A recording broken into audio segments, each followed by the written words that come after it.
Le vrai chrétien. Par John G. Lake. Prêché à l'église de la Vérité, Spokane, Washington, le 11 octobre 1914. Lorsque j'ai commencé à prêcher l'évangile, du moins lorsque j'en suis arrivé au point où j'ai abandonné tout le reste et donné ma vie exclusivement à l'évangile.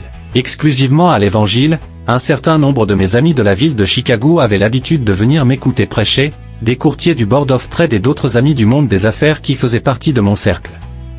C'était une sorte de curiosité. Un jour, au club, un ami me demanda « As-tu déjà entendu Lake prêcher ?» Il a dit « Oui, hier soir. » Et l'autre a dit « Comment c'était ?» Eh bien, répondit-il, c'était merveilleusement apostolique.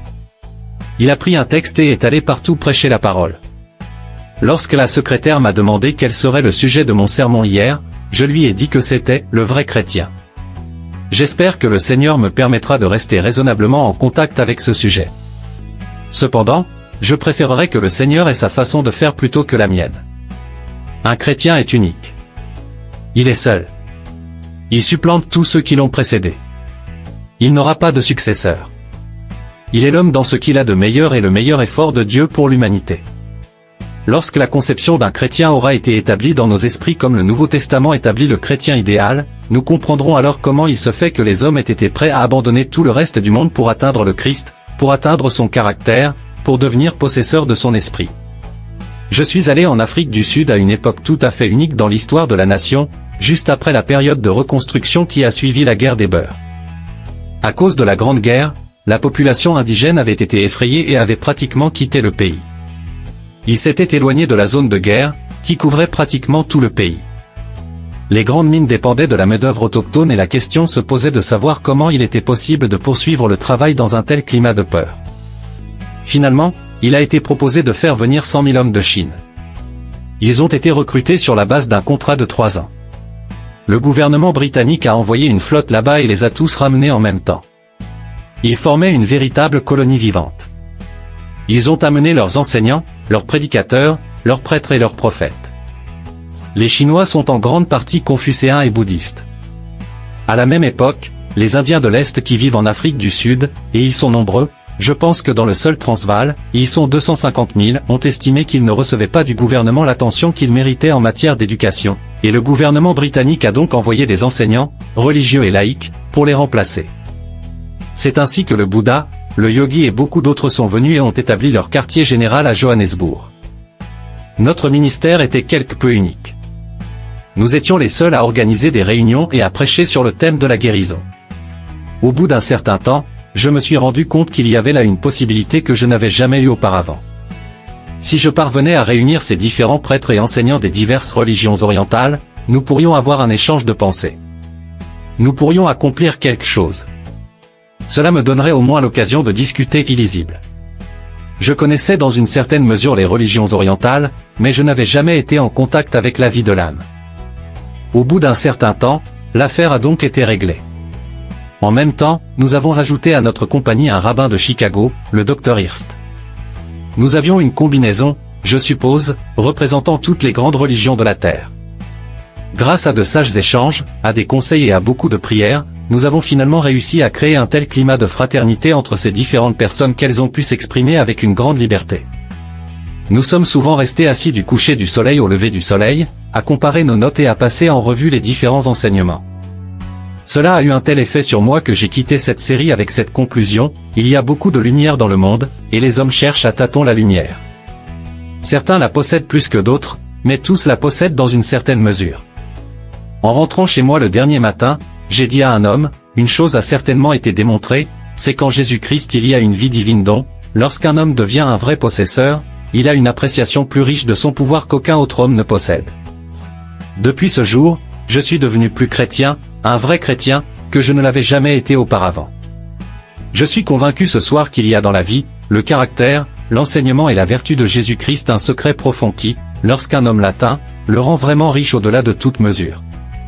Afin que vous puissiez apprécier certaines des choses que le Seigneur, j'en suis sûr, me permettra de dire, je voudrais raconter quelques incidents.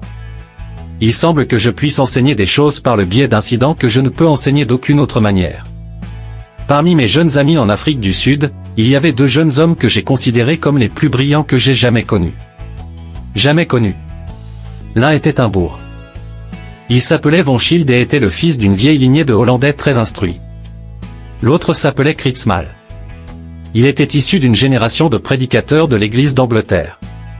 Je pense que son arrière-grand-père avait occupé l'église Saint-Paul à Londres. Je crois qu'il y avait été baptisé lui-même. Il a toujours été dans mon esprit une sorte de pendant de Saint-Paul, car si je peux comprendre le caractère de Paul, je pense qu'il était plus largement reproduit dans cet homme que dans tout autre que j'ai jamais connu. Ces deux hommes sont vraiment les seuls hommes à la pointe de la « nouvelle pensée » que j'ai rencontrés en Afrique. Von Schild était l'agent de Christian D. Larson et s'occupait de ses livres en Afrique du Sud. Il commença à assister à nos réunions et, un jour où je n'étais pas présent, il sortit de l'auditoire, s'agenouilla devant l'autel et demanda à Dieu la connaissance consciente de son salut. Et Dieu soit béni, il l'a reçu. Quelques jours plus tard, alors que j'étais présent, j'enseignais au service de l'après-midi sur le sujet du baptême de l'Esprit. Se levant de son siège, il me dit, « Lake, penses-tu que si Dieu me donnait le baptême du Saint-Esprit, cela satisferait le désir ardent que j'éprouve dans mon âme pour Dieu ?» J'ai répondu, « Mon fils, je ne sais pas si ce serait le cas, mais je pense que tu ferais un bon bout de chemin. » Sans plus attendre, il s'est avancé, s'est agenouillé et, levant les yeux, il m'a dit, « Posez vos mains sur ma tête et priez. » Et comme je le faisais, l'Esprit de Dieu descendit sur Von Schild d'une manière inhabituelle. Il fut baptisé du Saint-Esprit d'une manière tout à fait merveilleuse. C'était un homme transformé. Je peux vous dire qu'à partir de cette heure, cet homme est devenu la personnification vivante de la puissance de Dieu, et dans toute ma vie, je n'ai jamais trouvé une âme à travers laquelle des éclairs de puissance aussi majestueux et intenses se produisaient comme à travers cette âme à intervalles réguliers. Il n'étudiait pas la parole de Dieu. Puis il a disparu. Son père vint me voir et me dit, « Je suis inquiet au sujet de Harry. » Il a pris une Bible et est parti dans les montagnes il y a presque 3 semaines, et on m'a dit qu'il était allé sur une montagne très éloignée. Je crains qu'il ne devienne fou. J'ai dit, « Frère, ne vous inquiétez pas. Un de ces jours, il redescendra dans la gloire et la puissance de Dieu. » Je savais ce qu'il y avait dans le cœur de cet homme. Un jour, il est revenu sous une onction de l'Esprit telle que je n'en avais encore jamais vu sur une vie. C'était un homme qui n'avait jamais lu les paroles de Jésus. C'était un homme adulte, mais il m'a dit, « Je n'ai jamais regardé la Bible, sauf dans mon enfance, et je n'en savais rien. » Un jour, il vint me voir, le visage rayonnant, et me dit, « Frère Lake, saviez-vous que ceci se trouvait dans la Bible ?» Il me lut ce verset familier du 16e chapitre de Marc, « Ces signes accompagneront ceux qui auront cru.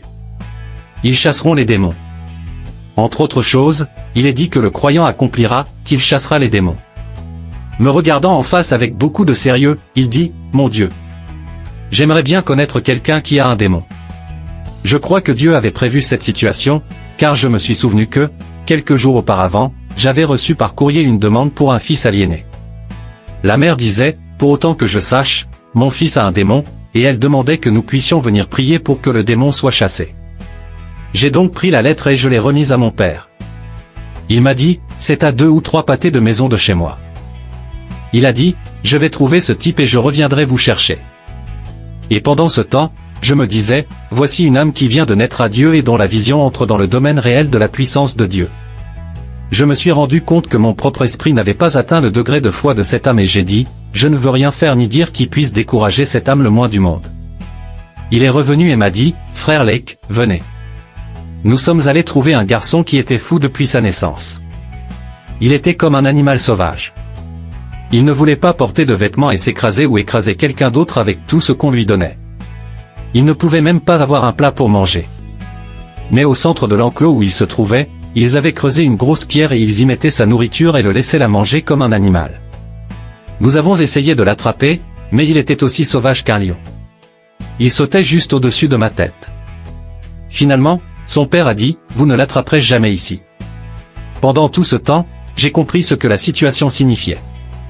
J'avais été un peu athlète dans ma jeunesse, et j'ai dit à VS, tu te mets d'un côté, et s'il vient de ton côté, tu t'occuperas de lui, et s'il vient de mon côté, je m'occuperai de lui. Je sais que tout cela peut paraître étrange, mais je n'oublierai jamais cet après-midi-là, aussi longtemps que je vivrai.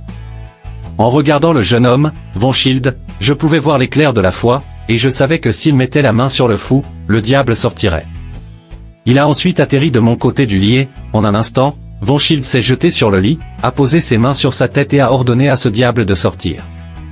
En 2 minutes, cet homme a été complètement transformé et est devenu saint d'esprit. C'est le premier moment de santé mentale qu'il ait jamais connu.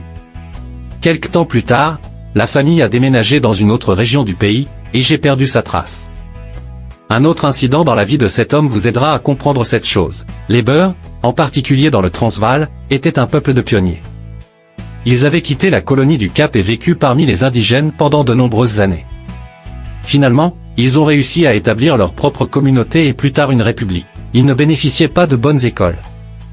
En fait, à l'époque où ils sont passés aux mains des Anglais, l'éducation était en train de devenir un véritable facteur. La seule personne instruite dans une communauté était le prédicant hollandais. Il s'agit d'un véritable aristocrate. Le prédicant est le premier-né des maisons, et tout le reste également. Il est le seigneur de tout ce qu'il étudie et de bien d'autres choses encore.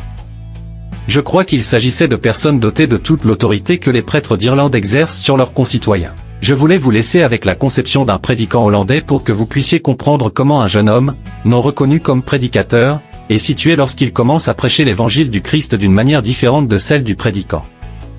Un jour, alors que Van Schild dirigeait un service avec quelques centaines de personnes présentes, le prédicant était là. Il se leva pendant qu'il enseignait et dit aux gens qu'ils étaient trompés, etc. et que les choses dont Van Schild parlait n'étaient calculées que pour les jours des apôtres. Le jeune homme, naturellement, s'il avait été un jeune homme ordinaire, aurait été quelque peu déconcerté. Mais il se mit à dire: « Je vais vous dire comment nous allons régler cette affaire. Il y a mademoiselle Leroux, que nous connaissons tous. Elle est aveugle d'un œil depuis 4 ans. Venez ici, je vous imposerai les mains et je demanderai au Seigneur Jésus de vous guérir. Seigneur Jésus de vous guérir. » Et, prenant sa Bible hollandaise, il ajouta, « Et quand il le fera, vous lirez ce chapitre », désignant le chapitre qu'elle devait lire. Dieu Tout-Puissant a répondu à la foi de cet homme. L'œil de la femme s'est ouvert à ce moment-là et elle s'est tenue devant cette assemblée et, couvrant son bon œil, elle a lu le chapitre entier avec l'œil qui avait été aveugle. Je la connais bien, j'ai rendu visite à sa famille un grand nombre de fois. Je reviens maintenant à l'autre jeune homme, l'incident le plus extraordinaire que j'ai connu dans la vie d'un être humain, à moins qu'il ne s'agisse de l'histoire de Saint Paul lorsqu'il se rendait à Damas et que, soudain, une lumière a brillé autour de lui. Paul, sur le chemin de Damas, quand soudain brilla autour de lui une lumière plus brillante que le soleil, et il dit, quand nous étions tous tombés sur la terre. Ils étaient probablement à cheval. Au bout d'un certain temps, je crois qu'on leur a suggéré de prier. Il allait rester toute la nuit. Harry déclara par la suite, « Je n'avais pas l'habitude de m'agenouiller. Alors que j'étais assis sur ma chaise, j'ai commencé à réaliser qu'une force particulière s'emparait de moi. Je me suis dit qu'il devait s'agir d'un état psychologique que je ne connaissais pas. Quoi qu'il en soit, je n'ai rien à voir avec cela. » Et il s'est assis sur sa chaise, a fermé les dents et s'est efforcé de résister. L'Esprit de Dieu s'intensifie et il dit, « Je ne céderai pas. » Pendant 2h30, il resta assis là, tandis que la transpiration coulait de sa personne, jusqu'à ce qu'il y ait de petites flaques de transpiration qui suintent de ses chaussures. Mais au bout de 2h30, alors que ce combat se poursuivait, une voix parla en lui et dit, « Je suis Jésus. » Et instantanément, il dit, « Si tu es le Christ, tu peux faire tout ce que tu veux. » L'instant d'après, l'Esprit de Dieu s'est répandu sur lui et il a commencé à parler en langue par la puissance de Dieu. Après cette onction, Kratzmal devint le plus remarquable prédicateur de l'Évangile que j'ai jamais connu. Il a parcouru le pays de long en large alors qu'il n'avait pas un sou.